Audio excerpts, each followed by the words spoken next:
Howdy, y'all. We locked in? Oh, we're locked in. You guys locked in? Yeah, locked in. I'm here. How's audio quality for you guys? I feel like this one's kind of loud, no? Let me check. Mic check. Yeah, I think we're good. It sounded good, Jerm. We're good? Yeah, if you guys are cool with it, I'm cool with it. Mic check, mic check. Yeah?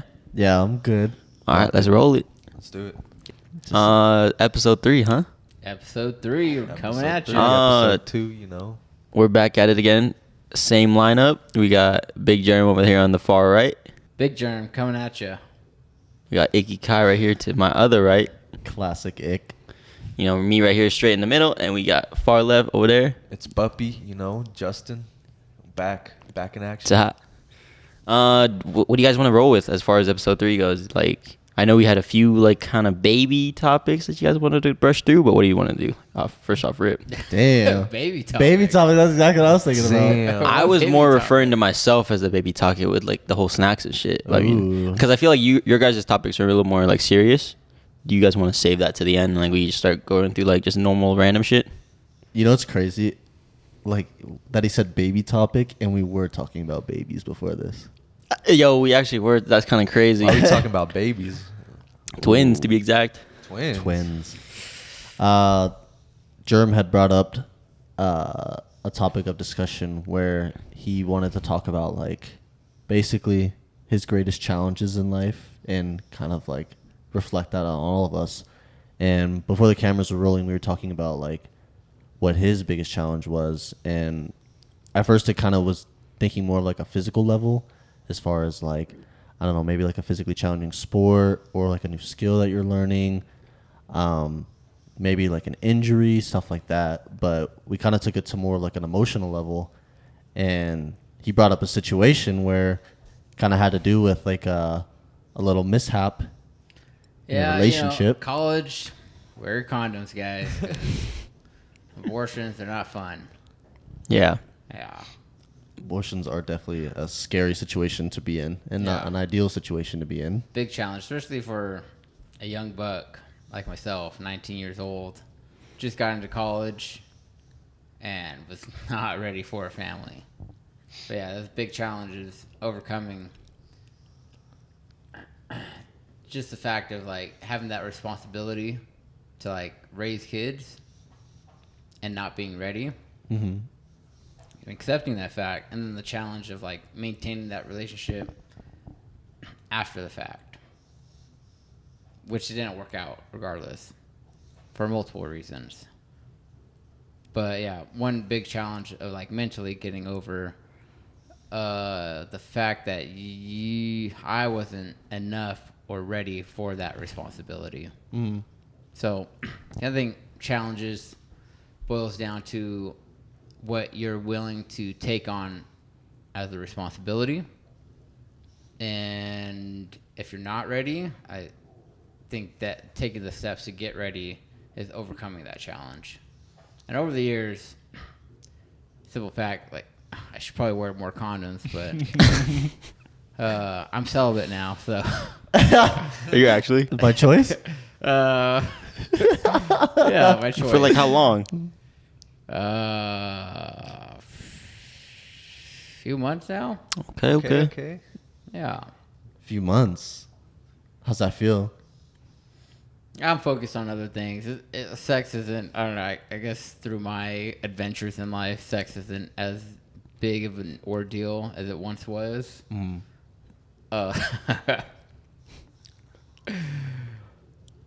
Still a sexual being. Don't get me wrong. I fucking love me some sex, but it's just not as important as it's not as the highest priority as I used to set it. Yeah. Right, yeah. I'm just focused on other things right now. Like you're cool with the vanilla shit now. Nah, This I guy, like bro, being a chocolate swirl. we're at Kane's therapy. He's like, "That's it." He's like, "Where's the hot wax at? Where's the ice at?" I'm like, "Bro, what? The vampires? Where's the vampires at?" I was like, "Yo, Gotta have me some vampires in my Oh. life. I feel like that was actually that we were talking about how this was kind of like parallel to like when Justin asked us about like things we're struggling with, and we're like, I feel like the challenges thing is less heavy. And then when you did drop that, I was like, damn, like this is actually pretty heavy, you know.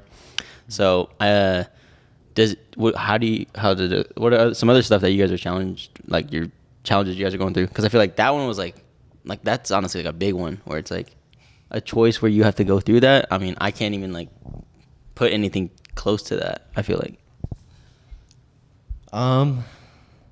I mean, yeah, that's kind of like a heavy hitter. Like, Right. I feel like starting a t-shirt company is challenging. Oh man, yeah, you're definitely right about that. I feel like that's a huge challenge that you may or may not want to touch on. That's actually probably one of the biggest challenges I'm facing right now is just like garnering the motivation to stay consistent with building like a brand for yourself, because I think the aspect of doing all of it sounds like so much fun, and it's like, damn, I get to create something from nothing. I get to express myself in all these ways.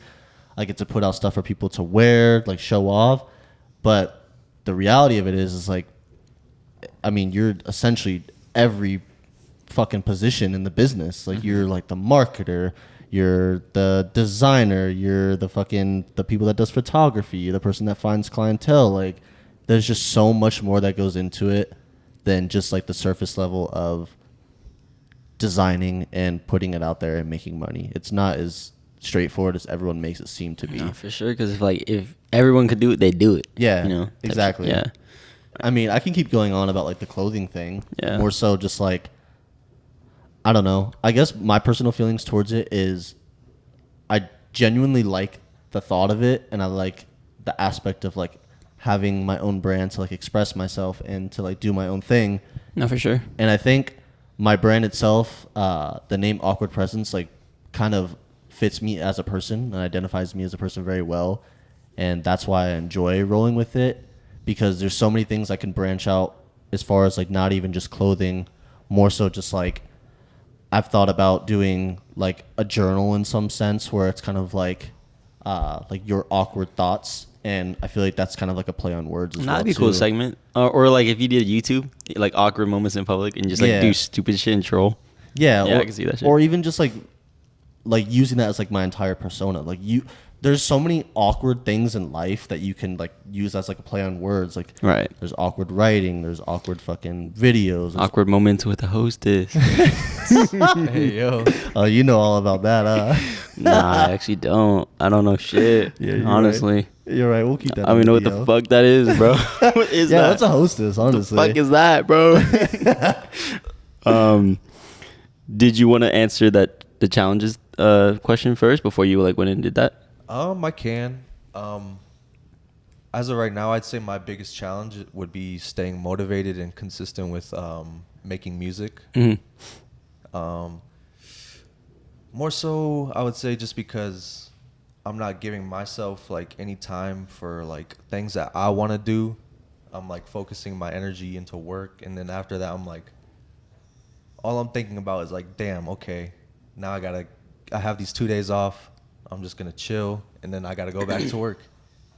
I'm trying to like, my days off, I'm like giving myself too much relaxation time. So it's like I need to get on my shit and not just like use all my time for work. Not for sure. Not give all my energy into work. I gotta give that energy and time into myself. Because you kind of burn yourself too much, like over like doing the work shit. Because like then you're like, oh, I need this time to chill and like relax. Versus you kind of preserve your energy a little bit, you know. And once your day off comes, you're like, oh shit, bet this time like for me to lock in, huh? Right, in a way.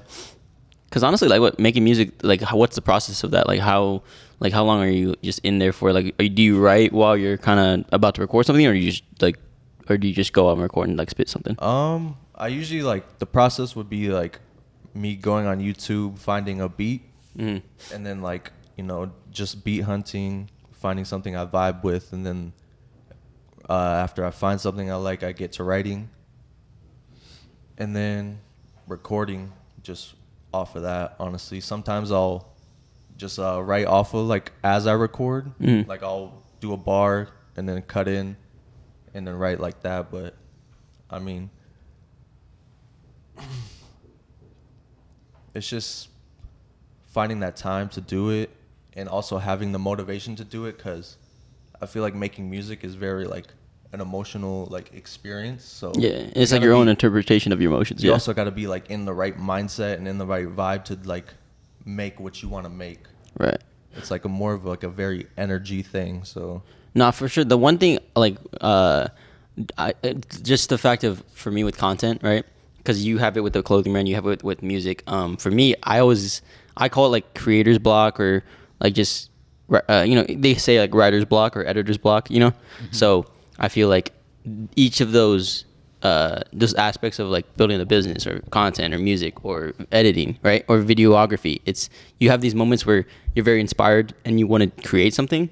But then there's also those times where like you have the free time to do it, but nothing's there. It's empty, right? You're like, wait, what the fuck? Like I literally was just thinking about this when I was about to create something, and now I can't. And so I feel like as much as you can just lock in and try to just go do shit, when it comes to things with that, and they do require that like creative aspect of it, sometimes it is up to like your brain and like how much like you're inspired by shit, which is just, it goes to show like you need to continue like inspiring yourself and look at other things and find things to kind of base your craft over, which is like, you want to create a new t-shirt, right? Yeah. Like it just takes like, instead of like thinking, oh, I want to make a new t-shirt, you got to start looking around at things and like, oh, I like that inspired me, because like what Iranian dance, that was, you watched the anime before, right? Yeah. So that's like something you like, oh, I definitely want to make a shirt off of this, or and you just looking at it from a different lens, I feel like is like what a big thing you got to do. So I mean, for me, I feel my biggest challenge is,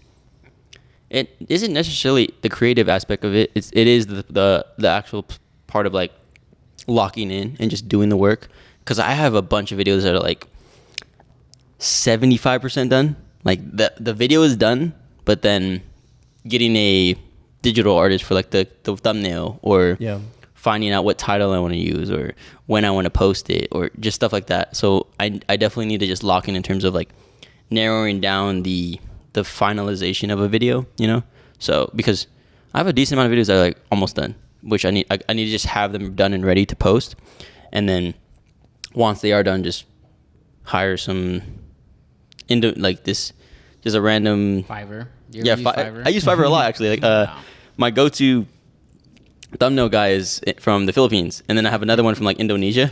Why do you need a thumbnail guy? I feel like that's so easy. Like, you just fucking Photoshop like a screen grab of you, and then like the two it's not of me. It's not like IRL stuff. It's like gaming stuff. So like I like having like little animated versions of myself, or you know what I'm saying. So like let's say there's a video about me, Buppy, and Kyle. We're fucking throwing drones at other people on Modern Warfare 3, right? Imagine we're doing that, and like we want a little animated version of us throwing drones at some like scrubs, right? Mm-hmm. I would not be able to like freehand draw that shit, or like go on a Mid Journey. Right. AI fucking take it over. I mean, so many if you can teach me how to use that and like make it in the style of which most of my thumbnails are, I mean, I'll start using it. But other than that, I'm gonna have to rely on some dude from Indonesia, or some guy from the Philippines, because they're fucking great artists. They're awesome. I love them.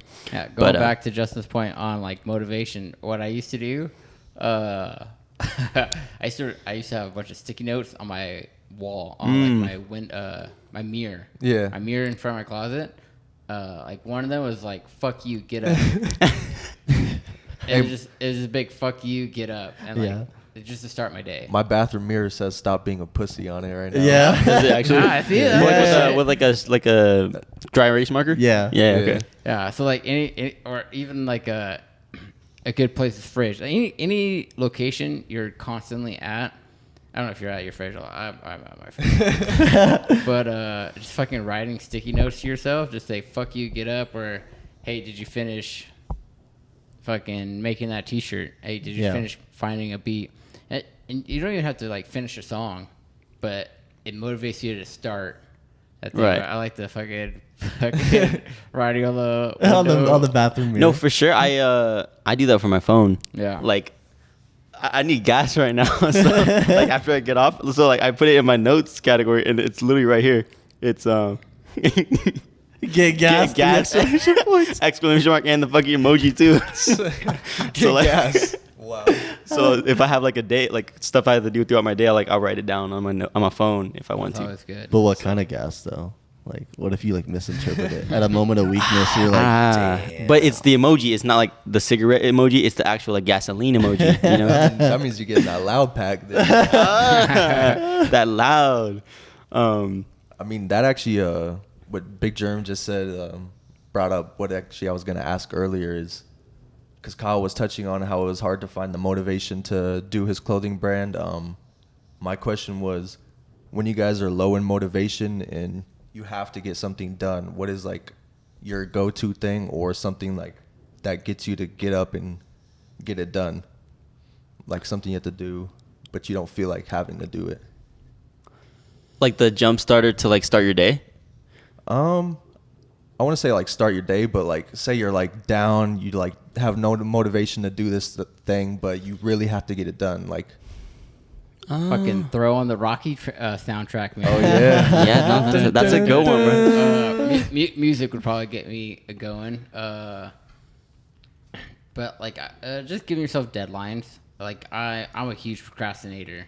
So if I have a deadline for next week, I'll put my deadline for like Sunday. Yeah. And then like I'll probably even procrastinate till Sunday, but then I'll still give me until Monday, Wednesday to actually like.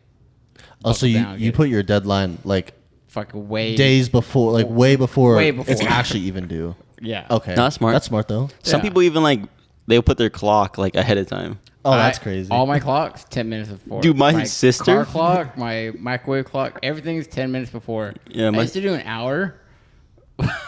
No, my sister did an hour. Yeah. I was in a room and I'm talking to her and I'm like, and then it said, I gotta work at whatever, like 5 or some shit. And it says it's 5. I'm like, dude, what the fuck? I've been talking to you this long. I gotta go. It's like, oh, it's an hour ahead. I'm like, oh, you fucking piece of shit, bro. I was like, it's not like I am like behind on schedule now. Like I can't like get there on time. I am, but like I'll account for that. I'll put like alarms on my phone and stuff. So when I missed my alarm, I was like, wait, no, there's no way I missed my alarm. Like I set a timer for 20 minutes and I've not been talking for 20 minutes. There's no way I missed it. But it was just because she like put it ahead of time. Yeah. So it's like creating that sense of urgency to get me, for procrastinating, a sense of urgency, or like creating your sense of urgency before the urgency actually occurs helps me get me motivated. Okay. Creating urgency. What about you, Kyle?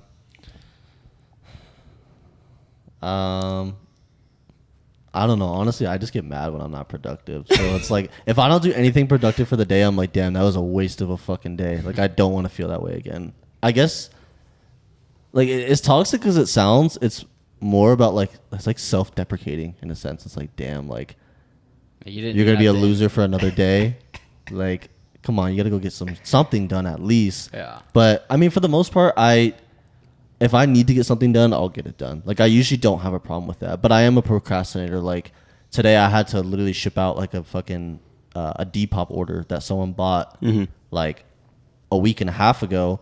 And you have, like, a 5-day deadline to ship it out. And I was overdue by, like, 2 days, which I usually never do. I'm always, like, very punctual with everything and very on time. And I try to, like, give people the respect that I would want someone else to give me when it comes to stuff like that. Right. But today was like the first slip up I've had in a while, and I was like, damn, like I can't do that shit again. When bro buys something, he's like, damn, what the fuck's taking this guy so long to ship it? And then when he ships it out, he's like, yeah. What's Depop? Depop? Yeah, what is that? It's like an online marketplace for like clothing, for accessories, like so they bought collectibles. your yeah, like a shirt? lot of custom Yeah. stuff too. Yeah. Okay.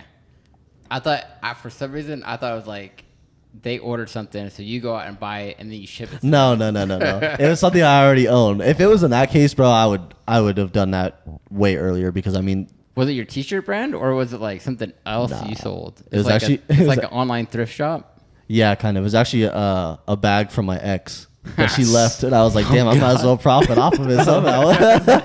Bro's Like a Gucci bag? No, it was like some like custom made like knit bag. It was like a little tote thing. But Yeah. I mean, I sold it for like $30. And I was like, shit, I got that shit for that free. boy looking through his room like, what else can I sell for this vision?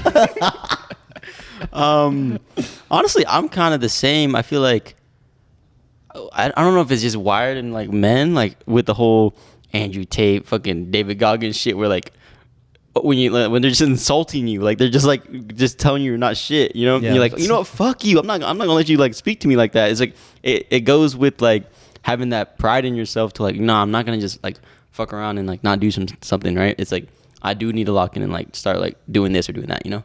So because this year I literally was gonna focus on just fucking work and saving up money. That's all I gave a fuck about at first, and then just getting into more like the gym stuff, or like I'd go to my friend's boxing gym and then just seeing just how locked in they were, and like when I'm in the gym and everyone's like there to keep improving, I'm like, I do low key need to take the gym serious. Like I don't want to like just playing sports and like growing up playing like soccer and stuff. Like you were always fighting for a spot. You're always fighting to get better. Like it was as much as it was a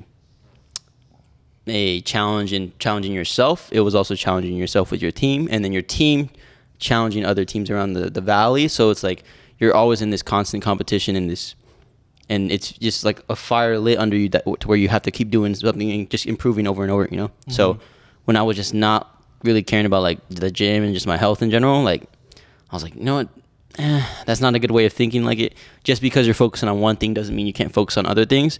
So I definitely have to try and do it a lot better job of doing the work stuff, focusing on my health and like the gym, and then also it is fucking focusing on like my craft and like things I want to have as far as like a brand of my own for the gaming and like the YouTube stuff. So like doing this podcast for sure, it's definitely helping me get inspired to like start appreciating and like showing more respect to like the creative aspect of like the content creation, you know? Yeah. And I was actually going to touch up on what you said as far as like, even when it comes to like being around like a specific team, like when you were talking about sports, I think surrounding yourself with like the right people who are very like-minded in what they want to do is also another way that at least for me, I find myself like what helps me start to be more productive again. Like if I get in a drought, dude. You know, for sure. Man, like being around my friend Jose for like the longest time, I was so down bad after my breakup. Like I didn't want to do fucking anything. Like I was just going through it for like the longest time. And I remember specifically going out like not too long ago afterwards with him on a trip to California because he had like a gig to go perform his music on like a live television channel. It was like a Spanish news channel, but just even something like that, like him tagging me along to go do that with him and be the guy that's like recording behind the scenes and like kind of supporting him and just being there for him and getting to see all that happen and watch him be productive kind of just like sparked a thing under me where I was like, damn, like I've been in a drought for so long, and being around someone who like wants to be productive and do things with their life and is like actually showing physical proof of them doing something productive, I feel like it sparks something in you to be like, I can be at this position as well too. Like I want to be at this position with him. Like I don't want to be the guy that's just standing on the side, just like kind of not doing anything. And when the people that are surrounding him ask like, what do you do? You're like, oh, I don't know what I'm doing, or like I'm not doing anything at the moment. Like I don't want to be in that position. I want to be the guy that can like that can be like, oh yeah, I'm doing this thing. My friend got me into this. Like we're doing this together. Like I want to be a part of like the puzzle. Like I don't want to just be like the outsider just watching someone do the puzzle. No, I definitely think that surround yourself with the right people and like the right team, it's a big thing, you know, because like if you're around people that like aren't really ambitious and they don't want to do anything, they're kind of cool with like just cruising through their hometown, like just having a nice life. You can do that with hard work and just dedication to saving your money. You can just have that nice house and just have a few friends for barbecue, and like there's nothing wrong with that, right? But if you want to do more ambitious things and like go pursue something, you do need to surround yourself with like people that are very like-minded with you, because you need to separate that. You kind of need to separate it where it's like you have that thing where it's like, okay, I want to do this, right? But if it's something to where you kind of need to lock in and like pursue it, you need people that can relate to that, and like when you are having conversations, they can understand where you're coming from and things that you can work on, right? Because like everything with the whole thing about, say, making films or making clothing brands and making music and making content on the internet, it's like all that shit is within the same puzzle, right? They're different in terms of what genre they're in, right? But the act of actually pursuing it and like going at it step by step is pretty much the same, you know. It's the same formula. So I definitely agree with that in terms of just surround yourself with the right people. And as far as being on the side, I can relate to that too, because when I was like playing soccer and shit, you'd hear from coaches like, "Oh, how old are you, man?" "Oh, I'm 16. Oh, dude, you have a ton of potential." You'd hear that where it's like, "Oh, you have so much potential. Yeah, you're really good right now. Imagine how you are in 2 years, right?" And it's cool to hear that, like, "Oh, I got time," right? But like, you really don't have time. Like, if I would have heard a coach say, "Oh, you're 16. Oh, you better get to it. Senior year's right around the corner, and like, if you're not locked in, like, where are you gonna go for college? Are you gonna go overseas? Are you gonna go play semi-pro? Are you gonna play pro? Like, where's your plans?" If I had someone more like that, then it's like maybe I would have like pushed myself harder, or maybe, you know. But I kind of had it to where like coaches would tell me, "Oh no, you have a lot of potential." Hearing that, like, "Oh, you have potential," it's a very good thing to hear, but it's also kind of makes me mad now. It's like, when you hear that, "Oh, you have potential, you can be this, you have the aspects of what can get you to that point." So do you think that made you like complacent with where you were at and didn't want to like, right? Because you're like, "Oh, I have potential. Like, imagine how I am right now. Imagine how I'll be then," right? Because it's not like I wasn't working hard and I wasn't trying to get better. I was, but like, dude, I was practice 3 times a week, right? I was doing multiple sessions per practice, so it's like, for the first practice, I'd stay in and go practice with my dad's team. So that's two practices plus and that's 3 times a week, so that's 6 practices, right? And then, but guess what? When I'm not at practice, there were those middle days where I could have been by myself, dribbling through cones and shooting and doing all these things, where they're really, if you're trying to get really good at something, there's no real off day or no break day. Yes, it helps to have that, your legs are tired and shit, but at the end of the day, if you really want to like lock in and achieve something, that's not enough having those 2 practice sessions for those 3 days, you know? Kids overseas, they're playing out there in the streets for hours until they have to go home to eat dinner, and that's why they're so good. Because America has that mentality where it's like, "Oh, you go to school for 5 days, and then, oh, you get the weekend, and then you got to come back," right? Yeah. Over there, they don't give a fuck. There's no weekday. They're just playing the sport and the game every day. And that's why all these world-class players are coming from over there and not here. But you look at the athletics here in the U.S., it's not like all these people don't have the potential to be good at soccer. We do, right? But it's just that mindset of like, oh, you know, I feel like with soccer, it's more of a privilege than what's that word? A privilege versus, what's the opposite of that? I can't think of the word. I can't either, but it's a privilege to play the game in the U.S. It's not a privilege in the rest of the world because it's not pay to play over there. Here it is pay to play. Yeah. Like if you want to play like in a club level soccer, you have to spend thousands of dollars every year. Or if you wanted to save money, you could pay for like a little rec league, but it's not high level. You know, over there it's high level, but it's not pay to play. Like if you wanted to go out and pursue it, they will support your career. They'll support. You can go to school and study the game over there too. You know. Mm-hmm. So I think it's just a cultural thing sometimes. You know what I'm saying? In terms of, I feel like with America we have more options. Right. I feel like those third world countries, like soccer is all they knew. Like that's all they heard, and like they didn't even have a soccer ball. They were just able to like kick around what they had available. Right. I heard there's a story of like someone putting together socks to make a soccer ball. Like roll it up into a ball, huh? Yeah. Yeah. Damn, what the fuck? Yeah. Put the sock in soccer. Yeah. Or you see that in other that's neighborhoods too, like, with like the crate basket for basketball. They'll do that with like the egg crate basket. You seen those? Yeah. So I just think having more options here and like versus like other countries, they just might not have as many options or have the like it's just not prevalent in like their area. Yeah. Like wrestling. Let's just say California or America. California is a big state. Yeah. A lot of wrestlers. But like all East Coast is where all like the wrestlers are bred out of. Like Iowa, NYU, Penn State. Like those are all like the top programs. Everything's on East Coast. Like West Coast has just as many people and just as much potential. But I feel like because it's more prevalent in those states, people are more motivated to be the best in that sport. Yeah, no. Or like football. Like football is pretty big all across everywhere. Mm-hmm. But why do we get like the best players out of like Texas Bama, yeah. like Clemson, yeah, like all those like top rated schools. Right.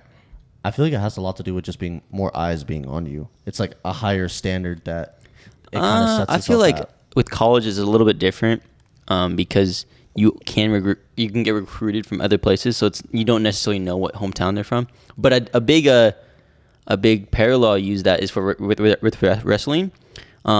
You know who Jordan Burroughs is and stuff, right? Mm-hmm. So he's like world class, and he's in the States. He's one of the best wrestlers in the world, Olympics wise, right? But you always get the Russian guys out of just in the Olympics. They're always performing well, you know. Mm-hmm. So, and with them, it's a different culturally how they train too, you know. They're prideful, right? They're fucking pride. Like that's all they got for sure, yeah. But they were fucking eliminated from the Olympics for using roids. No, for sure. That's the big thing too around the world is it's not as regulated. Like right. China too, they get caught with doping all the time. Yeah. What's called just to jump off of that?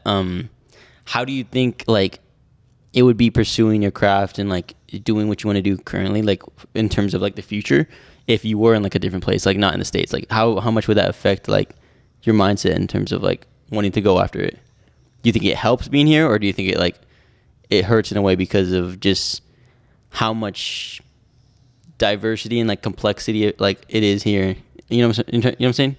I feel being in America, like we are so fucking lucky. Right, for sure. Like, and I feel like even being in a different country, like being born and raised there, I would not have the same drive to be a movie producer right. or like an all-time wrestler because of the resources that were available. So I think it boils down to what you have available and like what you see and what you learn on that journey through life. Right.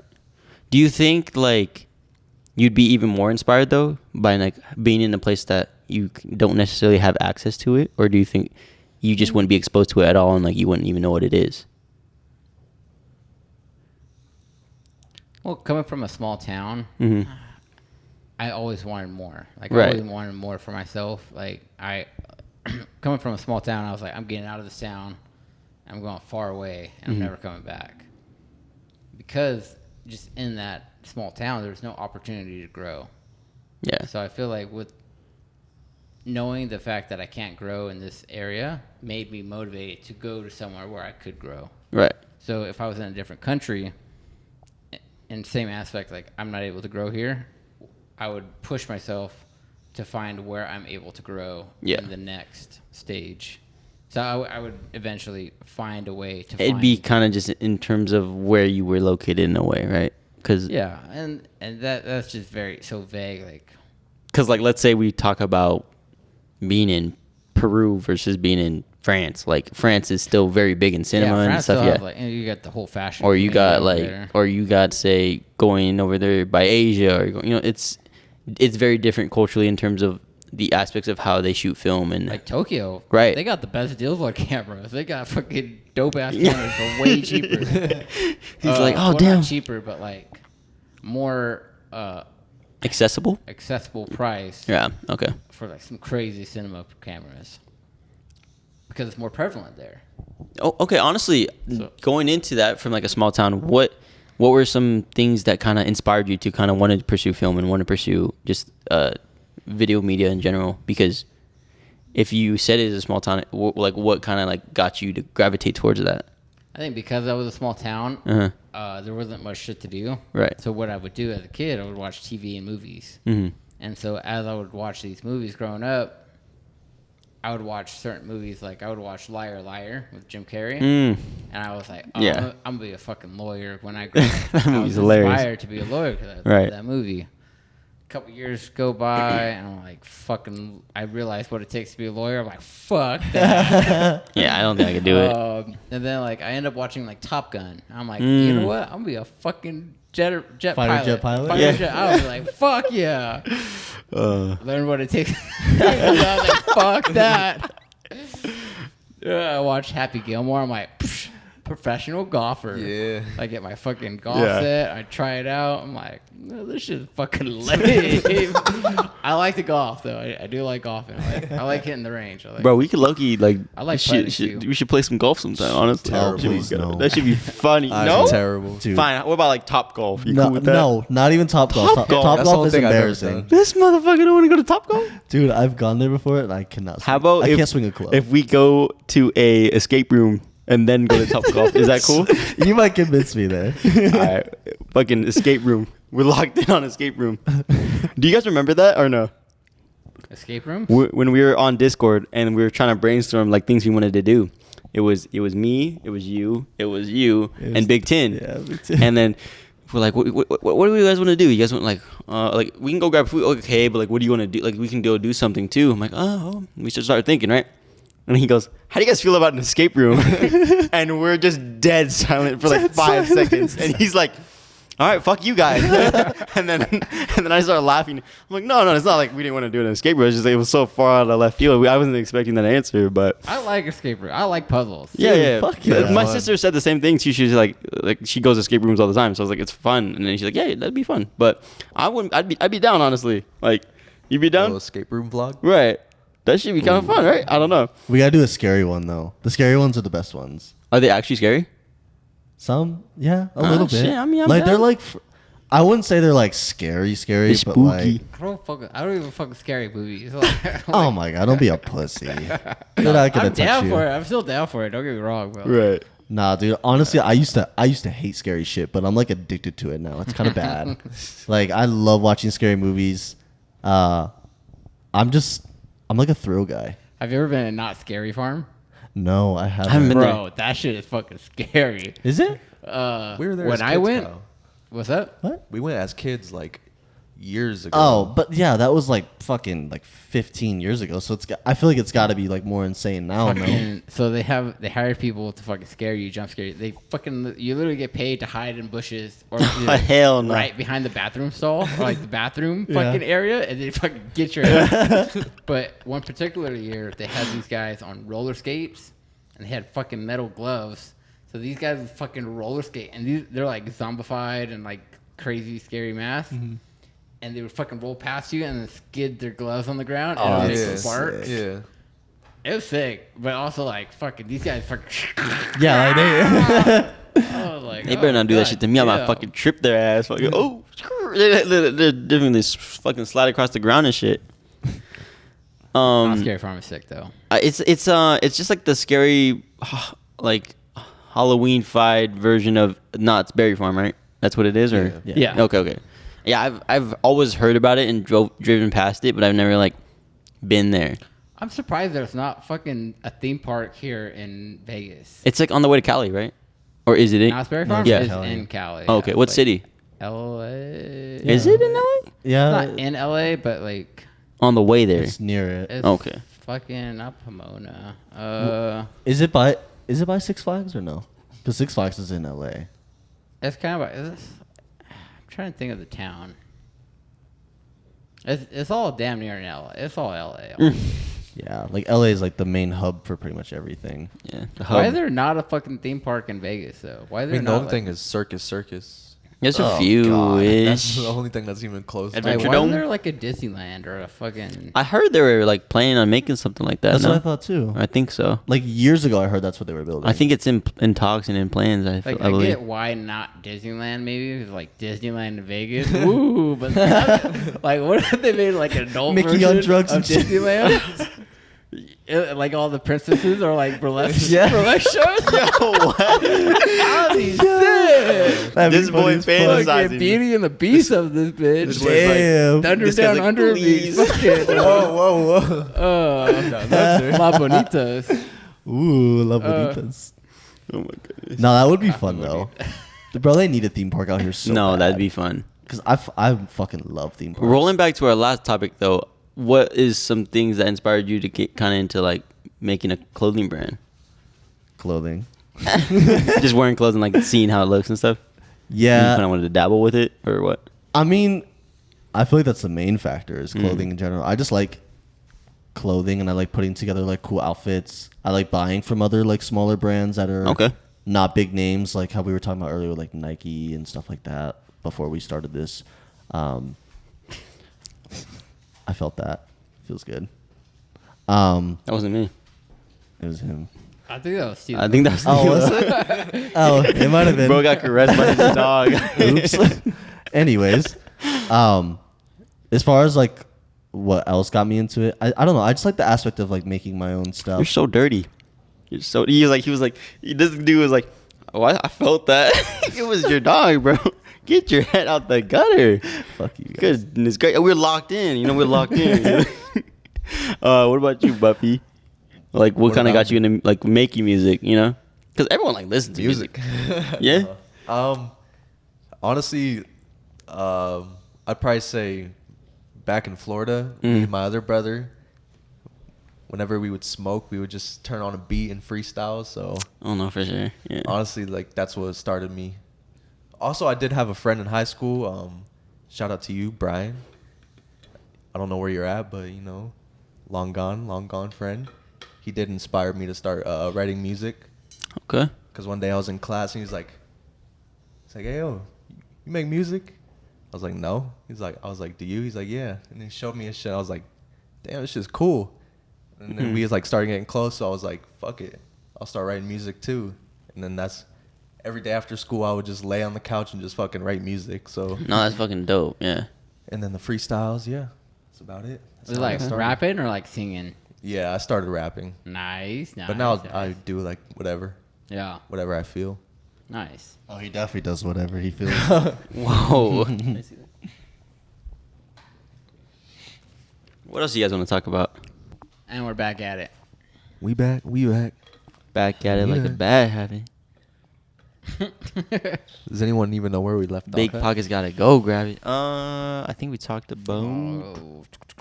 You making music with your friend Brian. and then we talked Oh, a little bit yeah. about the challenges of like the creator's block, and then we talked a little bit about some life stories. But I mean, we could start picking it back off to certain just topics about challenges we went through in just our life so far. I mean, we have a lot to go ahead, right? But Jerem, do you want to start us off with just other challenges you've had throughout your lifetime, or Or even currently. yeah? Challenge. You know what? Did you spend Thanksgiving with your family this year? Technically, kind of. So my family came up for Thanksgiving, but I was at work and they went to my aunt's house. My aunt lives out here. Okay. And they had family Thanksgiving. But after the fact, they stayed the night, and the next day, I saw them before and I saw them after. The day before, they dropped off my dog and we like said hi. And Thanksgiving came. I saw them for a little bit, and then I went to work, and then they went to the Thanksgiving party. And the next day, that night they dropped me off a plate from the family party, and then we went to breakfast the next day. So we had like a post-Thanksgiving breakfast. Okay. Do you guys normally do that, or is that like just something that happened this year? Just something that happened this year. Like, there was a time when I was in college, I didn't go home for any of the holidays. There was like 3 years where I spent the holidays like either by myself or like with my significant other at the time. Yeah. But this year, my family's kind of spread out too. So my little sister's still in town. She lives with my mom and dad, so like I saw all of them. But my older sister, she lives in Washington. She has a son, Julius. What part? 45 minutes from Seattle. Like Okay, a okay. town. I don't know, 45 minutes from Seattle. No, for sure. I mean, even like Seattle's the big city, obviously, but if you go further out, you can get pretty remote. Honestly, just driving an hour away, you can It's get not too some remote. remote but parts. It's fucking nice. Like, But in terms of like just out of city life, like it's very quiet and very like, you know what I'm saying? I don't. I've never been. Oh, there. you never been there? Oh, No. okay, yeah. I'm just saying, like, if you do drive like an hour away from Seattle, you can get to some like really remote parts of like Washington, or even like another big town. You know what I'm saying? The bike trail. She showed me pictures of the bike trails and like seeing like fucking swans on the lake. Nature's I was beautiful like, out there, dude. fucking- It's beautiful out there. Yeah, I definitely want to go on a bike trail out there. I like bike trails. So yeah, this year Thanksgiving, I did see my fam. It's kind of short lived, but yeah, me and my fam. I don't know. Holidays are just kind of holidays to me are just another day. Why do you think that way? Why is it just another day? Growing up, holidays were not the business for me. I didn't fuck with holidays. Like trauma related, or is it more so just like you just don't really care for holidays? Yeah, I guess it's trauma related. It's just there was always a fight, whether it be like intermediate family or extended family. It's always like my mom bickering about an aunt, or like my mom and dad bickering about whose family we're visiting or when, where. It's always fucking almost more of an obligation than a. Than actually just Yeah. like going to enjoy the time with them. Right. I can see that. I could like honestly, you can have it where like the family gatherings are fucking lit and like it's going good and like everything's fun, but all it takes is like someone drinks too much or someone keeps disrespecting. Like, oh, I'll put it past it. Oh, I'll keep walking. I'll be the bigger person. I'll be the big person. But like, how much can you take of like just arguing about petty shit until like one person breaks? You know, and it kind of sucks that like family gatherings can turn into that. Because that's at the end of the day, we're all here because we care about each other and we want to have fun, right? And it sucks that sometimes certain people make it more about this or more about that, you know? I just feel like holidays were so superficial, and like they're all like Christmas is like you gotta get a gift or you gotta say thank you for like receiving a gift. Like Yeah. I didn't ask for a gift. Like I would have been happy with the hug. Like, but and I feel like holidays for me, it had this expectation you have to act a certain way on a certain day. I can see that, yeah. And then like I don't know, Easter come around, we all go to church. Like, what the fuck did we start going to church? You go to church one day of the year and that's it. Yeah. So like I just me growing up, I found probably not during the time, but now looking back, I feel holidays were very superficial and not as genuine. It was just all like you had to be nice on Christmas. Yeah. But even though we would still fight on Christmas, like then it's like it's not even fucking What's Christmas. the point? Yeah. Yeah, exactly. We're being all the superficial for no reason. And we argue. Yeah, I can see that. I remember maybe it was a birthday. I don't know. I got fucked up one night with all my friends. And mom was like, if you're going out drinking tonight, you got to go to church in the morning. So it's like, I'm trying to have a great time and celebrate. But then there's always like a mandated like requirement to do something for some superficial reason. Yeah. So, yeah, I always had a bad taste with the holidays. Like, my favorite holiday is probably, I don't know, I like St. Patrick's Day. To get fucked up. No, because I like the color green. You like pinching people? Dana, 60 G's, baby. Where's that from? Conor McGregor, you know who he is? I know Conor McGregor. Yeah, when he You know who he is? when he won his first UFC fight, you get a win bonus. Oh. So he's like, Dana, 60 G's, baby. I remember that. But no, for sure, him being Irish, like he's like the spokesperson. He's like the face of St. Patrick's Day right now, currently, honestly. You Is say, he? no? Probably, right? I You think Irish? What do you think I thought of? he went off the grid, honestly. I thought he was I feel like when you think of Irish, you think Conor McGregor, no? flexing. Yeah, kind of. I think of who's that one wrestler? I fucking hate WWE. Oh, but- Sheamus? Sheamus. The guy white Irish? dude, like Is he Irish? the ginger Yeah. hair. He's like Yeah. super pale white. Yeah. Yeah, I remember him. I used to watch WWE all the I time. fucking so Was I he know. good? Like, WWE.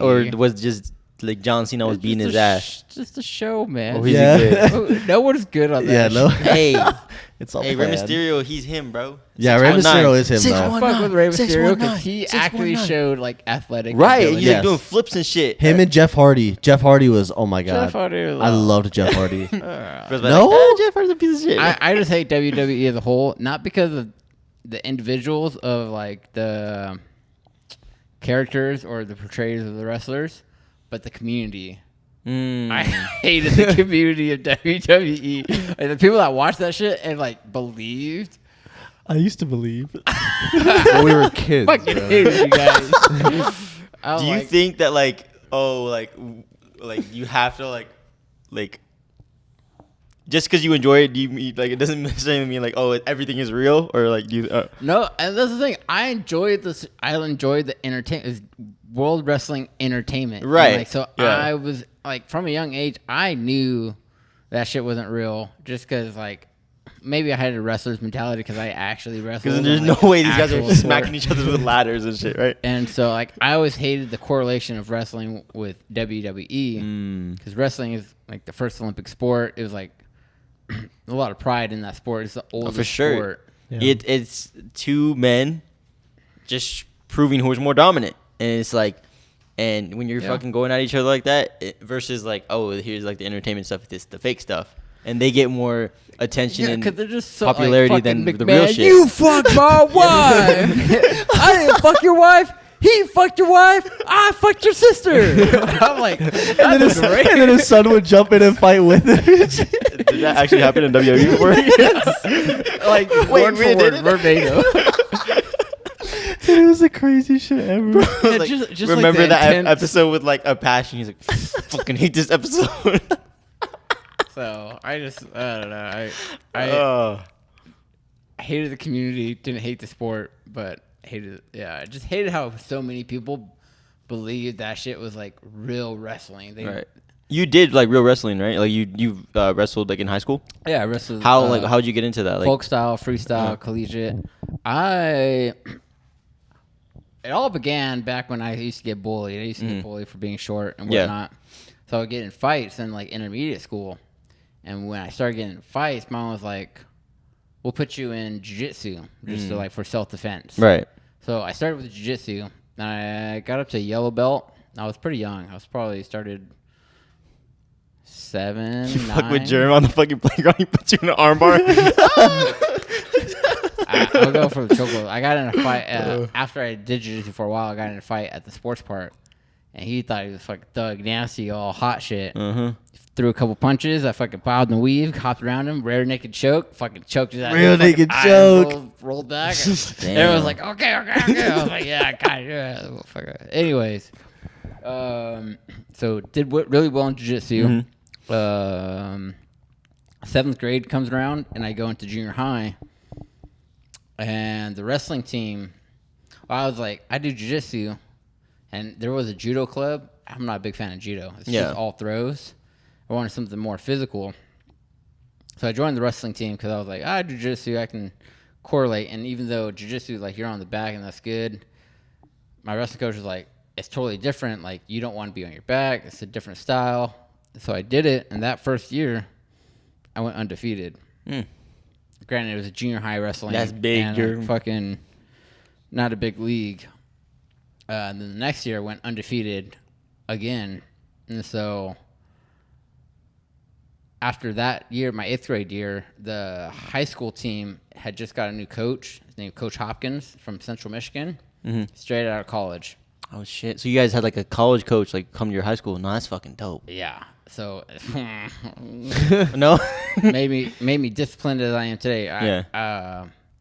I got a story about him later on. But so Coach Hopkins recruited me as an 8th grader, so that whole summer I worked out with the wrestling team. So like before I was a freshman, I was like working out with the high schoolers, and I got the early jump on like their workout style. And him being straight out of college, he did fucking college workouts for the high school team. Yeah. And that shit was fucking brutal. Do you But think yeah. it helped you like to like prepare for like the upcoming season, like being able to just be around that environment? or Oh, no? fuck yeah. Yeah. But, like, granted, we had 3 days. So, like, we would work out in the morning, work out after practice, and then have our private sesh after practice. Okay. So I did a lot of training, and then my freshman year did pretty well. Took league, ended up going to nationals for freestyle Greco. Mm-hmm. And freestyle Greco is all upper body, so no shots, no leg touches, just all fucking upper body tosses. That was a whole experience in itself because he would take me to tournaments. And that's no trips or nothing either, right? Just everything upper body, like just how you can leverage and stuff, right? Right, yeah, just nothing waist down. That's Greco, and then freestyle.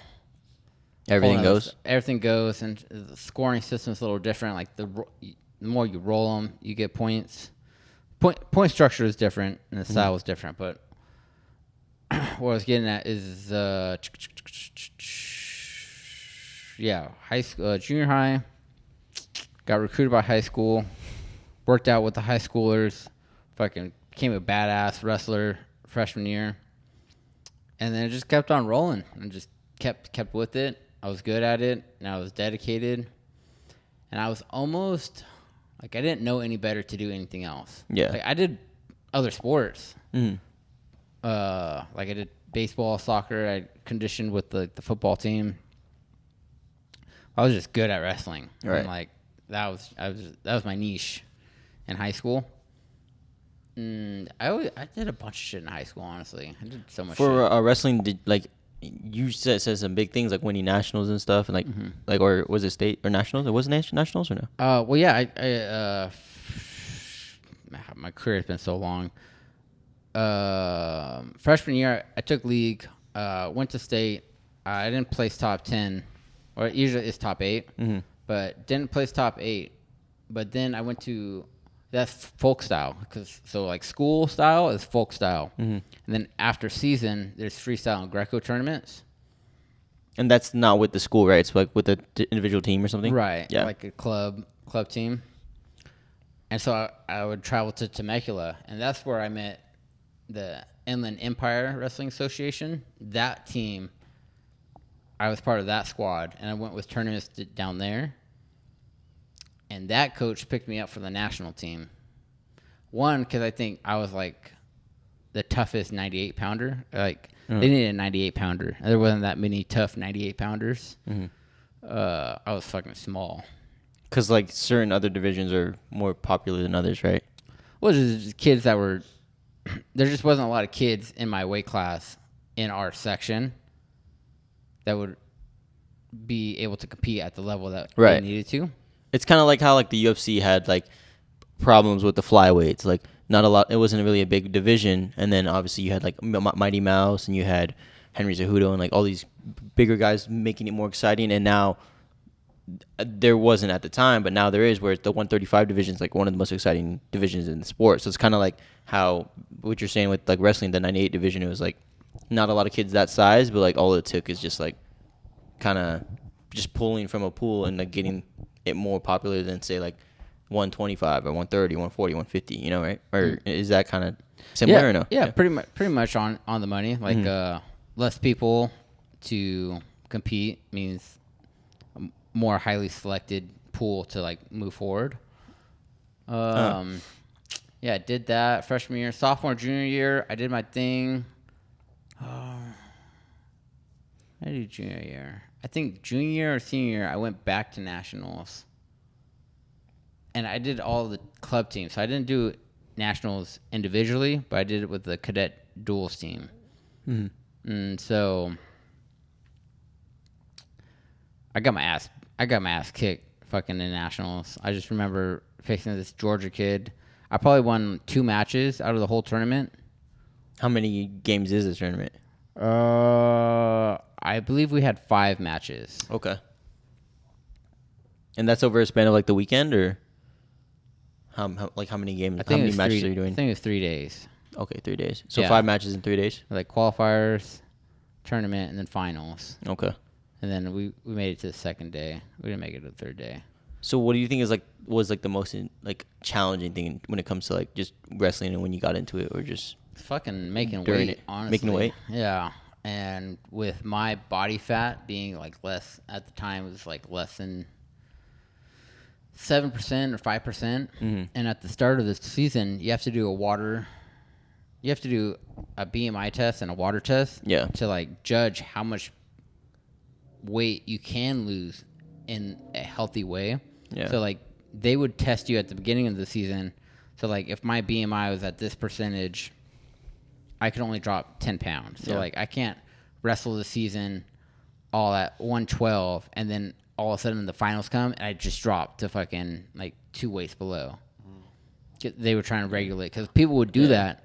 They would like wrestle all through the season at like a high weight, or like they're like walking around weight, and then when it comes down to the finals, they would just fucking lose like 10 pounds. How do you think is like the way to like counter that in a way? Because you see that with a lot of combat sports where they'll weight drain to kind of get an advantage of being the bigger guy, but like if a guy that's like 120 wants to fight at his natural weight, then he's gonna have to go against guys that are like 150 or 160. You know, so it's like, how do you think that they can make it to where like just people would just fight at their natural weight and like it wouldn't be a problem, like the weight cutting issue? Because I see that sometimes where like people would drain themselves and be so dehydrated by the time they get to the match or the fight, they can't do anything. They're so dehydrated to where like they're just all their nutrients in their body just gone, and like one little thing can just knock them all out of whack. You know. Mm-hmm. So what's your question? Like, how do you think? What's the way to counter like just weight cutting and like weight cutting as far as like when people like kind of use it to Like the advantage? If I was the league director, how would I regulate? Well, I would regulate with that BMI test. Like that's what regulated it. Yeah. Is to like, so at the beginning of the season, they would be like, all right, you can only go to this weight class, and they'll mark it there. So that's what they did moving forward. But like, there's ways around it. Coaches would always like cheat it or like fucking. There's ways around it. Yeah. They're like you fucking load up on water, and like that would be your water weight and your walking away weight, and then like with your BMI test, that would, depending on how much percentage, would be able to be like how much you can drop down. Okay. Do you think that like when you were fighting at, like when you were wrestling at 1 or 98 pounds, like most of the guys were like around your weight class, or some of them you think like weight bullied or no? There's probably some dudes around like 110. Okay. Yeah, they would be dropping down to 98. I would probably there's time I was like 103. Yeah. And I was dropping to 98. So 3, 4, 5. I was dropping like 5 pounds. It doesn't seem like a lot, but like when you have no body fat and like fucking damn near any, there's like know for sure. Fuck, Yeah. 5 pounds is a lot, dude. Fucking lose Yeah, I know how that is. Imagine eating a 5-pound steak, Dude, or like I if know. we gain 5 pounds of muscle like at the gym, that's a lot. Dude, putting on 5 pounds of muscle is like, that's like a goal for me. That's how hard it is. Like it's not something that just naturally happens. Like I would have to like seriously dedicate my diet and seriously dedicate to the gym to put on 5 pounds of muscle. So I could definitely see that being like. But you would say for wrestling, like just cutting weight was the most challenging thing. Not even like just putting in the work and like trying to do that every day, or no? Fucking cutting the weight just because consistent diet, and like my consistent diet consisted of celery sticks and peanut butter. Yeah. Like it was fucking brutal. Like I would always pack a lunch. Like I never had like school lunch, or I always packed a lunch. And it was very minimal. It was like fucking nuts. But like I would eat healthy at dinner. I would probably have like salmon and rice, like brown rice and salmon. That was like, I was pescatarian for a while. Like sophomore year, I was like pescatarian. That all helped with fish. your diet and stuff though. Yeah, I guess. Like I would still cheat because I would still smoke. I still smoke weed. I still smoke weed in high school. And I remember my buddies be like, I would get fucking stoned. I'd get fucking blazed, and we'd go to like some chick's birthday party, and she would have a fucking like, with the party tray of food. God. yeah, fucking cupcakes and fucking brownies and cookies, and like my buddy's like, don't do it. I'm like, oh fuck it, I'll run it off later. I remember there's one photo on Facebook or somewhere. It's just like me fucking holding up fucking cupcakes. Oh god. I'm fucking laughing on the couch, and I'm just like, and like I have a big match the next day. And I remember like, fuck. And I'm pretty sure that night, like after the party or at the party, I was like, I'll be back. I'm going to run some laps. I got to run this. So, but like waking up for the morning practices was also a challenge for me. You're not a morning person? I was not a morning bird. I'm an early bird and a night owl. I can relate to that. But Well, now not the I morning am brain now. anymore. Yeah. Like through high school, like I think I was just being conditioned to like wake up Yeah. in the morning, and so like as I'm being conditioned, like I wasn't used to it before. Yeah. From 8th grade summer to like my senior year, I woke up at 4 a.m. every day. Oh God. Yeah, I would get up at 4, go to practice at 5, and then 5 to 6 practice, and then like go back home, shower, get ready for school. I think school started at like 7, 8. Fucking. Because you kind of had to wake up that early to do the practice and stuff, right? Oh yeah. Because, dude, there were a few times in high school where I'm like, fuck, I missed the bus. And I grabbed my backpack. I'm like, all right, fuck it, let's go. It's like a 2.8 mile run, which, I mean, I was doing soccer at the time, so it wasn't too crazy. But if I'm like trying to make it on time, I got to make a good pace. So like I'm running towards the school. And these fucking cross-country kids are running away from the school. And I'm like, what the fuck? I'm like, dude, school starts like very soon. You guys are running the opposite way. And I'm trying to make it on time, like just going.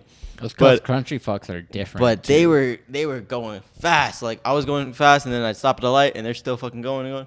And then by the time I made it to school, I'll be like walking in, and I'll see them like coming down, like trying to like get towards the school. I'm like, there's no way these fucking kids caught up to me. You know, there's no way. But yeah, there's some crazy shit. Just seeing that, like, you know. You're on your way to school, like you fucking missed the bus, and you're like, I'm trying to make it to school, and these fucking dudes are running. Coming from the school to go back. Right, yeah. What's called, what about you guys? Like, what are some challenges you guys had to do, like, for school and stuff? Did you guys, like, cruise through school or no? Shit. I dropped out of school. Like, you didn't even finish high school? Nah, I dropped out senior year. Or junior year, actually. Okay. Yeah. Like, what was that like? I mean... how did you just come to that decision? Was it just a motivation thing, or...? It was around the time that Kyle had moved out, and then I think my other brother moved as well too. So you were kind of just by yourself over there? I was just by myself, and then I never liked going to school. Also, I was super insecure of myself, so I would always like not want to go to school. So I'd stay home, and then there was just like a repeating cycle of me missing school, not doing the schoolwork, and then it was like. It was just over at that point. Honestly, school is like the perfect place if you're insecure to like just have to, like, it's the worst. What I'm trying to say is like it's the perfect environment to target you. You know what I'm saying? Yeah. Like all those little things you're insecure about, they're confronted head on when you go to school. It's like, you know, like, oh, like what's this dude Drip got? Like, oh God, is he like how's he speaking? How's he kind of like just how is he just showcasing himself, you know, like just everything, your mannerisms, your posture, your just the way you speak, like everything is like so like overly criticized just and so critiqued. Put on display, right? Yeah. So I mean, I don't blame you. Was it the just that aspect, or was it like the schoolwork and stuff too, or? I mean, I was like fine with like schoolwork type stuff. I mean, I wouldn't do like my homework and shit, but other like in school activities I would always do good in and like make up for the fact that I wouldn't do like other things, so I would still be like passing. But so it was mainly like the point of like having to deal with people and shit. It would be depression, anxiety, just like not being comfortable at school, not having anyone at school, just being super lonely. So it was like a place I just didn't want to go to, so yeah, I just end up staying home, and then at that point it was just like I wasn't like gaining anything from going to school. I felt like. So did you you never went and got your GED or anything? No, I have my GED. You do? Okay. Yeah. Like, but like, how was that journey like as far as like afterwards? Did you do it right away, or is it something that you did like down the line? I did it like a couple months after like dropping out. I got my GED. Okay. Online, or is it like through like no, you have to like go in person and do the test, but I literally just signed up for the test, did it, and passed the first time. I like didn't even. Oh, so you didn't even have to go through the process of like staying in the classes and stuff? No. Yeah, you just did it right away? Just signed up for a test, did the test, and passed it, and have my GED. Okay. Honestly, because like, what was your thought process as far as just not wanting to like walk with your class and stuff? Because I feel like with me, it was a very different I'd say just mindset, I guess, because like when I was on the same wave, bro. I was skipping class and doing like going to play basketball, like smoking with some girls or going to kick it with some people, and like when it was time to lock in, my mom's like she wasn't even like mad at me anymore. She was like depressed and like, oh my gosh, like there's no way like you're just treating it like this. Like there's no way like you don't give a shit at all. Like I want you to I wanted to see you graduate. Like all my kids are gonna graduate and like you're here like fucking around. Like you think this shit's a game. And I was like, fuck, dude. I was like, damn. Like there's no way I can't just like do this because like I knew I could do it, but I just wasn't applying myself. And as much as stressful as that last semester was, like I'm glad I did it. But I mean, part of me just wanted to just say fuck it, bro. I don't want to do that. Yeah. So like when you did make that decision, you're like, yeah, I don't give a shit. Like how'd you like just go about that? I mean, the first 2 years of high school, I was at one high school, and there I wasn't like really close with anybody. Yeah, and no, anybody I I was close with right. usually like would make fun of me. So it was like I didn't really give a fuck about like anyone there or like anything. And then I moved to the new school, and it was like kind of just like the same ordeal. So I was just like, I don't even fucking care about like the class, the people there, like. And then I didn't have anyone like motivating me outside of it, like wanting to see me graduate. So it was like, oh well. Because, dude, for 6th grade, I can like totally relate to that. Towards like, if you don't have the right people around you, it's like school is so miserable, dude. Yeah. Because like I was going to, you know where Fest is, right? It's close to here, right? It's like on the way here. Yeah. It's like by Wet n Wild. So I was going there for 6th grade, and like I was chill. Like I was friends with a lot of people. I was probably gonna like play a sport there. And then they made the decision, like, hey, we're going to move. Like, we're not going to live here anymore. We're going to go to Summerlin. And then, like, I was like, all right, whatever. Like, so I ended up going to Rogich for middle school. And, I mean, I'm like, there's, like, 3 months left of the year. And everyone's got their friend group and shit. And, like, I'm trying to make friends. I'm trying. Like, I'm a very extroverted person. Like, it's not like I'm shy, right? I'm talking to people. And these kids was just, like, not fuck with me, bro. Like, I'm like, damn, like, is it just something about me? Like, I don't know. And dude, there were days where like I met some group of kids and like, bro, suspended first week of school. I'm like, there's no. I'm like, how do I even make friends right now? So there was times where like, bro, I was just sitting by the wall by myself, like fuck, like let me get home already, right?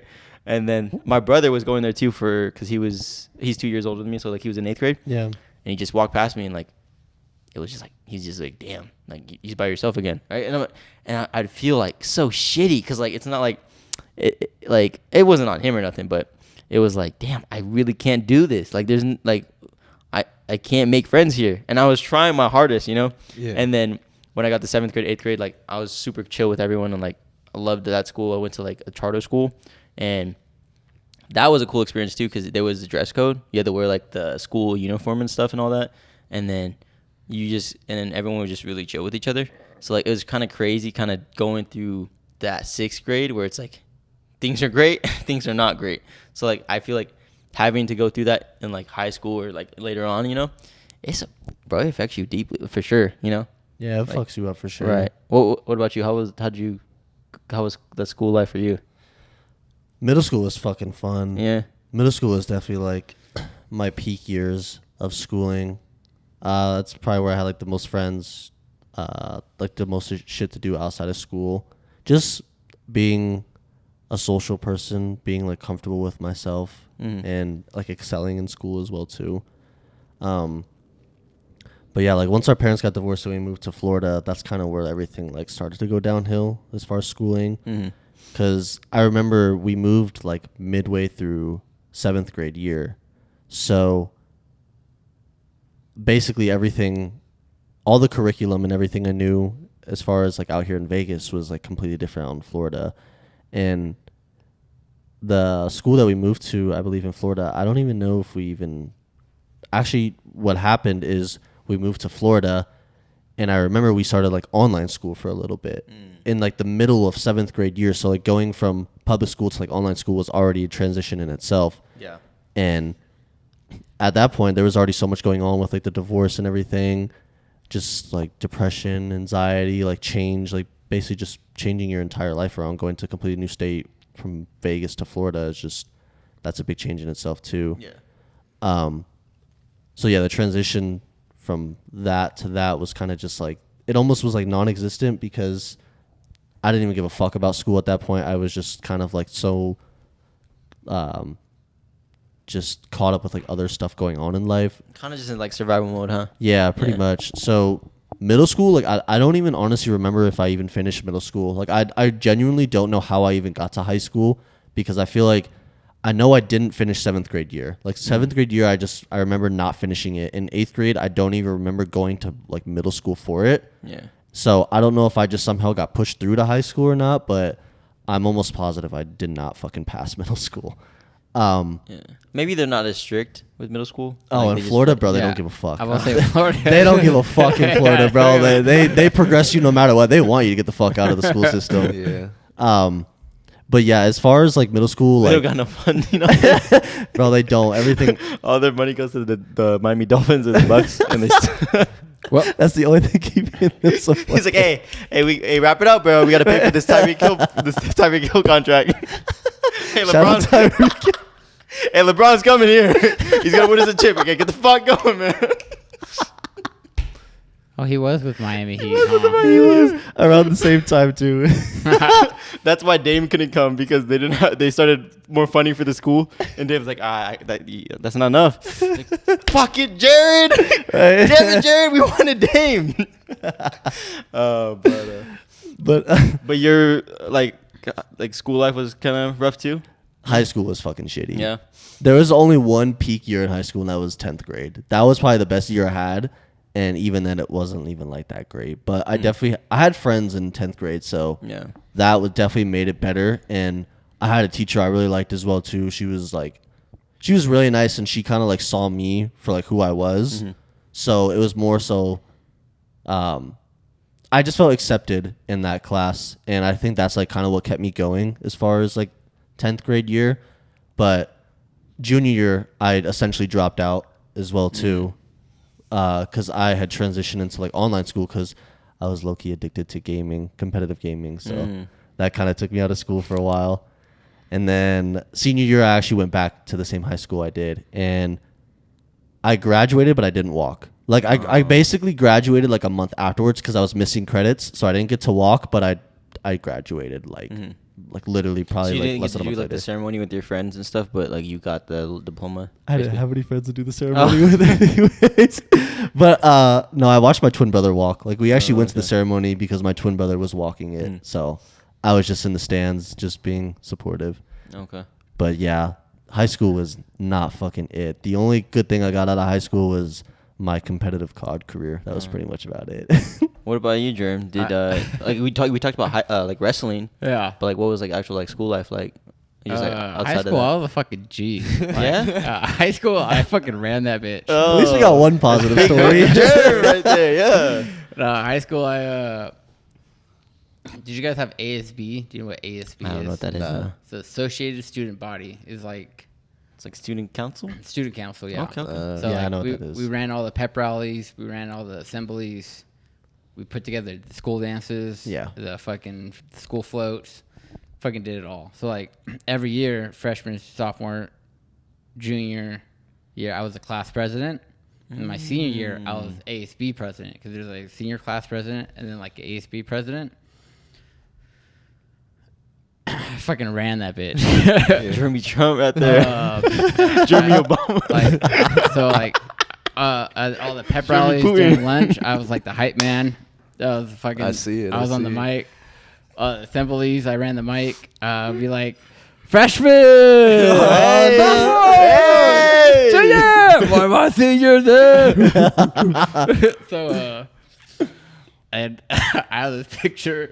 It'd just be like in my like ASB shirt, fucking cargo camo shorts. Okay. With the classics. lanyard and the classics. fucking the blunt splitter. Oh my god. You had the Soulja The Boy blunt shades splitter, on. all the key, yeah, with the flip up glasses. Soulja Boy Oh shades. my god. Flip-up glasses. No way. I said, I "Superman, did a ho." speech at my graduation ceremony. I had a speech, Uh-huh. and I remember one of my last assemblies. My one teacher I really enjoyed is Mr. Sanucci. He was my ASB advisor. Okay. Real fucking smart dude and genuine. He was like, I'll never forget this quote. He's like, man, high school is like a fart in the wind. It's gone here and then gone the next. Or it's here now and then it's gone the next. But I just remember that quote is like, and then I look at life. Life is like a fart in the wind. Like, I'm like, fuck, I'm like 10, or it's been 11 years since I started college, or like, since I, 2019. It's been 5 years since I've been out of college. And so, like, it just, like, life has been so long. Like, I feel like shit high school flies by, dude. I feel like high school was a fucking lifetime. Uh-huh. And then my college, that shit went fucking real quick, because high school is that day in, day out, like, same fucking routine every fucking day. And especially with wrestling, it was just all clockwork.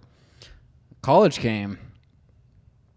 It was up and down, party here, party there, wrestling there, fucking relationship. Like, it was all over the place. Work, and then I started getting into work and all those workplaces. But I enjoyed high school. I was doing good at school. I was like average 3.8, 4.0 student. I took all the fucking hard classes, and I didn't even need to, but like, I always liked the challenge. So high school was fun. I came from a small town, so like, I never had like a relationship in high school. Like, girls were like not a thing. I would fucking talk to chicks. Mm-hmm. Come to find out, one of them was like my second cousin. Oh my goodness. So I was like, well, there goes that. And then He's like, Mom, she's the one. Jeremy, that's your cousin. well, straight up, I was like, yeah, I'm talking to this chick.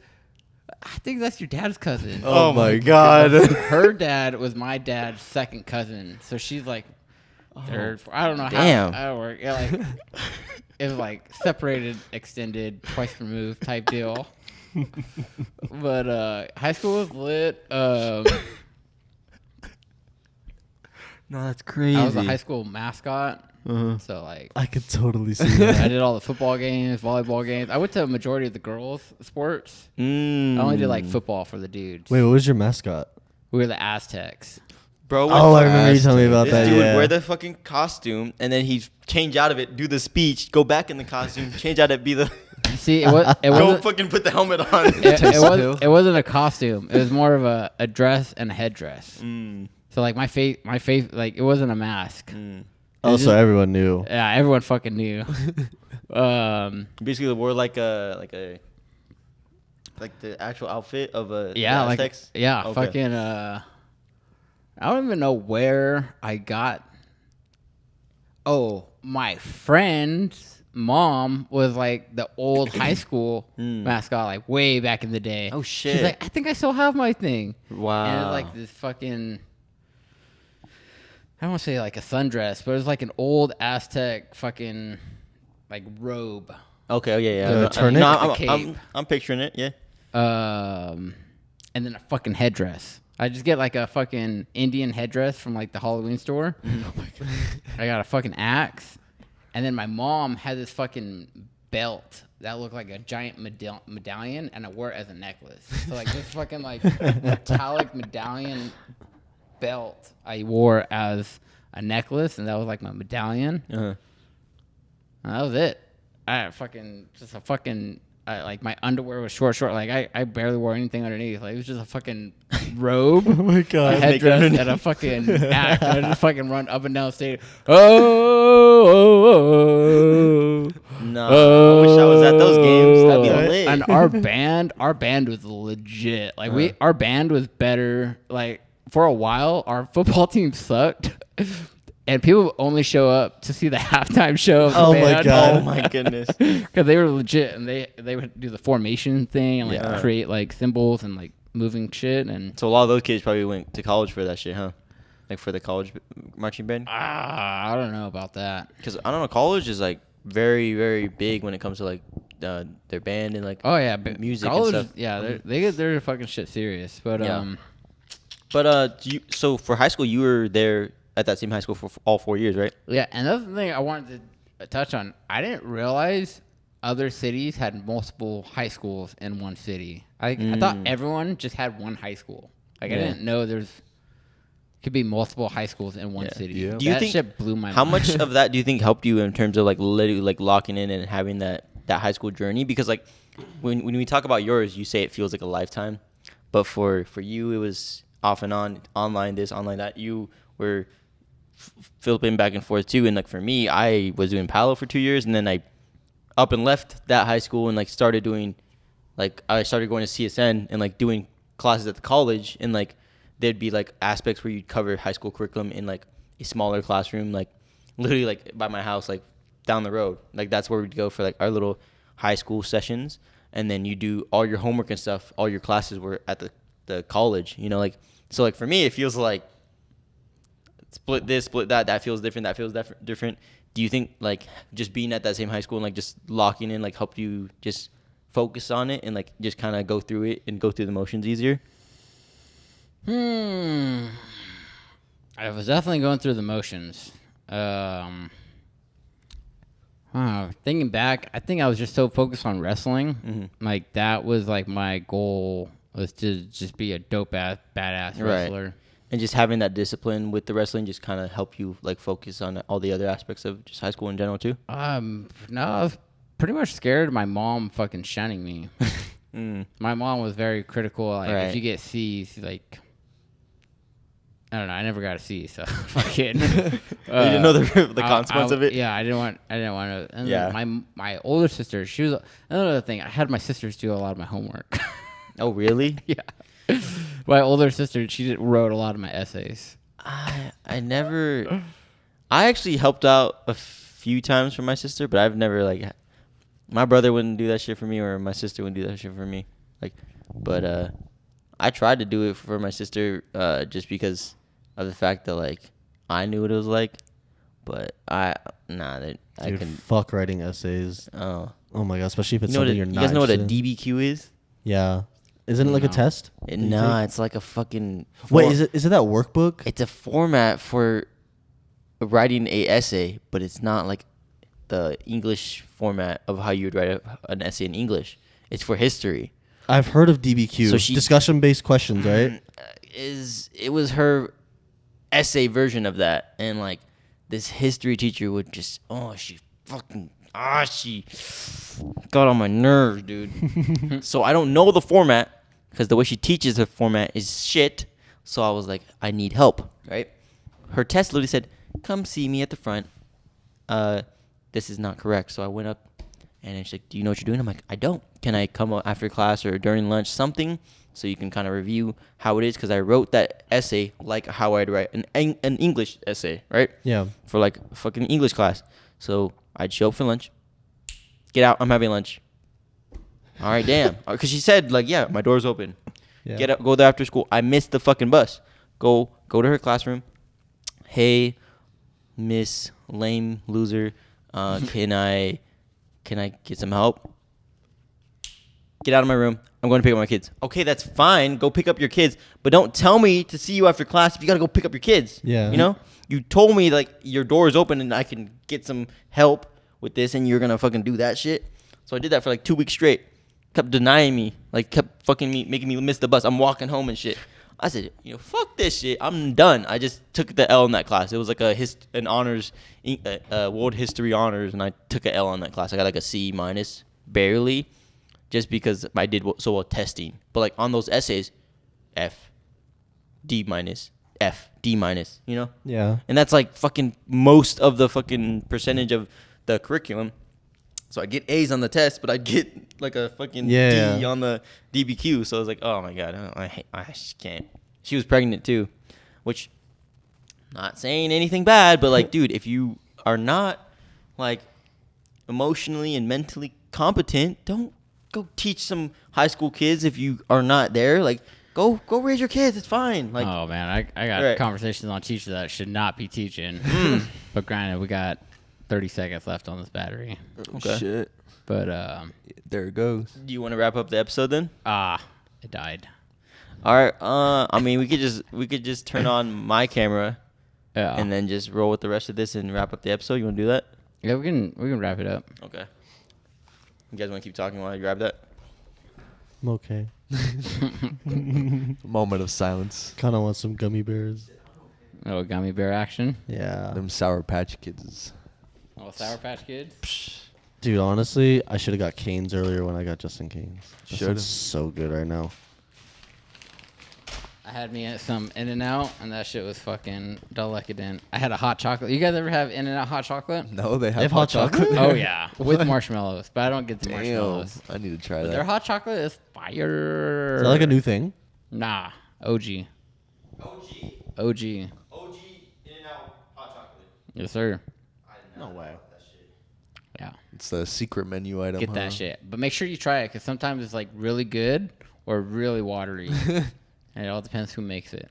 Do you like In-N-Out shakes? Yes, I do, but I can't. I'm Drink pretty them? sure I'm lactose intolerant, because if I get a double animal fry and a shake, I don't think that's the I think- lactose. I think that's everybody's problem. Yeah. Just I think if anybody does that, they're having a hard time. That's what I used to do, though. I used to do the same thing. That shit just fucks your stomach up, bro. Yeah. I know how that is, because I would get... like bad, dude. Like bubble Yes. gut, like bad. Bro, Like, you feel like you have like a rock in your stomach. But I used to do the 4x4, and then I would do fries, and then I'd do a shake. And that was when I was in like middle school, bro. Like I was killing that shit too. That's how much I loved In-N-Out. But nowadays, I can't even barely get past like 2 burgers, bro. It just, it's like death. I almost went tonight. I was like going to do a double animal fry. And then I was like, do I want a cheeseburger? Sometimes I just top it off with like one more fucking, just a little cheese, little burger. And I'm like, nah, I'll just slide off. Because that's when you text me. I was like, I'll just get a hot chocolate and I'll head over. Yeah. That hot chocolate hit the spot. Man, it was so good. Do you think it's weird as fuck that they put a slice of cheese on the animal fries? Like they don't actually even put like shredded cheese or melted cheese. It's literally a slice of cheese on the fries. I fuck with it's, that. It's You cheese. fuck with that for real? Yeah. You I don't feel fuck like- with it? No, I feel like that's so weird. Could you imagine being at home and you're like putting fries in an air fryer and you just throw a slice of cheese on that bitch? Yeah. Really? Yeah. I was like, That's should so probably- weird. How do you It make tastes a good, doesn't it, quesadilla? or no? No, I mean, Shredded cheese. I mean, yes, I do use shredded Yeah. cheese, but sometimes if I don't have shredded cheese, just fucking little pepper jack. I don't know. Let's just be Hey, it me. works. I feel like it's just odd. It's all cheese at the end I of mean, the you day. can shred the cheese too. I mean, yeah, that's what I would do. I think it's just the format they put it in, like literally a slice of cheese. Like it looks Just just right on so yeah. It looks Stacky? yes, it looks like it Okay. reminds me of like Yeah. McDonald's. For But sure. It's been working for So, them. they got it going Got down. on luck. So I mean, we get the camera just died. The main camera, Germ's big, fucking bougie cam. It just Yeah, died on us. So we were back rolling on Bougie my guy. camera on the side camera just for vlogs and stuff. But I think we're gonna probably just wrap up episode 3. oh, please don't chew into the mic. Please do. I mean, just kidding. But yeah, I think we're just gonna wrap up episode 3. Any final thoughts and just the overall, just consensus of the episode? You guys liked it or no? Wow. There's my consensus. That's that fucking In-N-Out talking right there. Yo, I don't know what it is, but that's just hitting me now. Maybe I had too much cheese on my animal fry. You know what it was? My first animal fry? Whew, damn.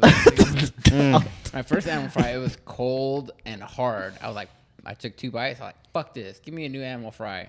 And the next one was like super Oh, it was, like, fire. fresh? Yeah. I'm like, when I went to return it, they like automatically knew, like even before they sent it out.